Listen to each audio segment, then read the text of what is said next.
It all began in late October when reports surfaced of a civil lawsuit filed in Miami-Dade County against the WBA lightweight champion.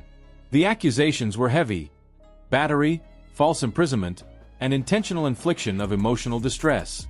The alleged victim, identified as Courtney Russell, claimed to have dated Davis for 5 months and accused him of repeatedly attacking her during that period.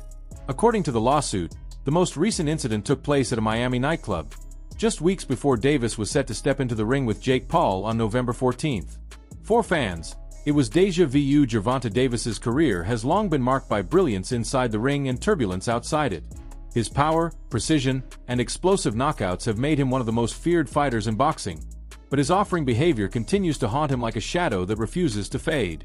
In 2020, he was arrested after being caught on video grabbing a woman by the throat during a public event. Later that same year, he faced charges for a hit-and-run crash in Baltimore that injured several people. In 2022, he was arrested again for alleged misconduct involving another woman. Every time his career seems ready to soar to new heights, controversy drags him back down. When news broke of the latest lawsuit, the timing couldn't have been worse. Jake Paul's promotional company, Most Valuable Promotions, immediately announced that it was launching an internal investigation. With the fight just 2.5 weeks away, speculation ran wild. Would the fight be cancelled? Postponed? Or would Jake Paul find another opponent to keep the Netflix event alive? As the story unfolded, details began to paint an even more troubling picture. On June 15th, Father's Day, Davis allegedly went to his ex-girlfriend's home to pick up their 2 children. According to police reports, an argument broke out, which quickly turned physical. The victim claims Davis struck her in the back of the head and slapped her across the face while she was reaching into a car to retrieve one of the children. Her mother reportedly witnessed the incident and recorded parts of it on her phone. When officers arrived, Davis was arrested on battery charges and taken into custody in Miami Beach. He later posted bond and left the facility silently, covering his face with a t-shirt as reporters shouted questions that went unanswered. For those following Davis's history, none of this came as a surprise.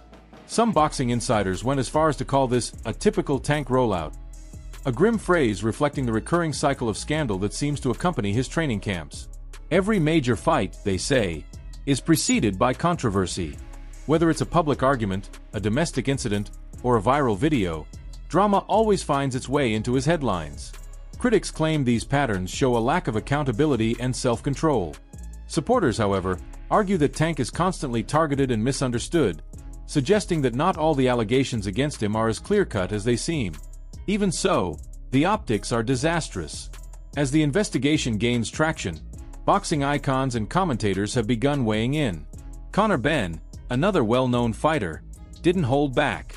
He called Davis's alleged actions vile, and said that anyone proven to have assaulted a woman should be banned from boxing altogether. Meanwhile, Floyd Mayweather, once Davis's mentor, has stayed mostly silent. Insiders say Mayweather's eventual comments could determine whether the fight proceeds or collapses entirely. Behind the scenes, Jake Paul's team has been scrambling to salvage the event. Rumors quickly circulated that Most Valuable Promotions had reached out to other fighters, including Ryan Garcia, Terence Crawford, Francis Ngannou, and even Nate Diaz.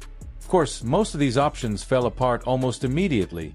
Oscar de la Hoya publicly dismissed the Garcia idea, pointing out that contractual obligations between Golden Boy Promotions, DAZN, and Netflix made such a fight impossible.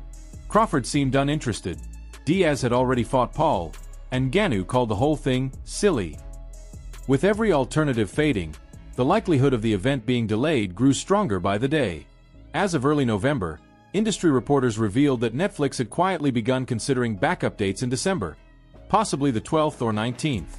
That revelation confirmed what many already suspected. The Jake Paul vs. Gervonta Davis fight was in serious jeopardy. It was no longer just a question of whether the fight would happen, it was a question of whether Davis's reputation could ever recover. The public's reaction has been sharply divided. Some fans express exhaustion, saying this is just another chapter in Davis's ongoing saga of self-destruction. They argue that every time he's close to something great, personal chaos gets in the way. Others are still willing to give him the benefit of the doubt, pointing to previous incidents that were later walked back or dismissed.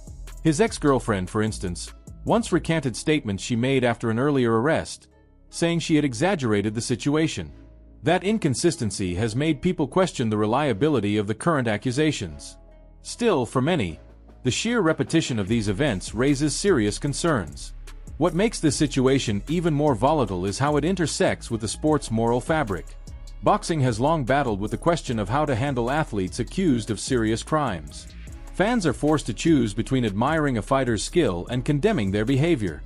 It's the eternal debate between talent and character, and in Davis's case, the line between the two keeps getting blurrier.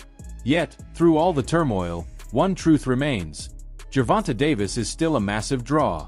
His name alone sells tickets, attracts media coverage, and ignites conversation. For promoters, that kind of attention is hard to walk away from. For Jake Paul, this chaos, as frustrating as it is, still fuels the spectacle he thrives on. Whether Davis remains in the picture or not, Paul's promotional genius ensures that the show will go on, one way or another. But as the headlines multiply, the sport of boxing once again finds itself at a crossroads. Does it prioritize ethics and integrity, or does it continue to chase pay-per-view numbers at all costs? For years, boxing has marketed itself on redemption stories, fighters rising from the ashes to reclaim their legacy. But can there be redemption when the same mistakes keep repeating? The story of Gervonta Davis has become a reflection of boxing itself. Brilliant, brutal, and deeply flawed. A fighter whose hands can both inspire and destroy. The question now is whether this latest scandal will finally be the one that forces real change, or if it will fade into memory like all the others, replaced by the next big fight and the next big controversy. As for Jake Paul, he remains silent but strategic, watching the storm unfold from the sidelines. Every controversy only amplifies his name, his reach, and his narrative as the self-made disruptor of boxing. But even he knows that this kind of chaos carries a price. If the fight does happen, it will be surrounded by questions of morality, legality, and legitimacy, turning what was meant to be entertainment into something much darker. The countdown to November 14th continues, though the future of this fight grows murkier by the hour. The world watches as legal teams, promoters, and networks weigh their options. For Gervonta Davis, this is no longer just about boxing. It's about reputation, redemption, and survival. Do you think Jake Paul should move forward and find a new opponent?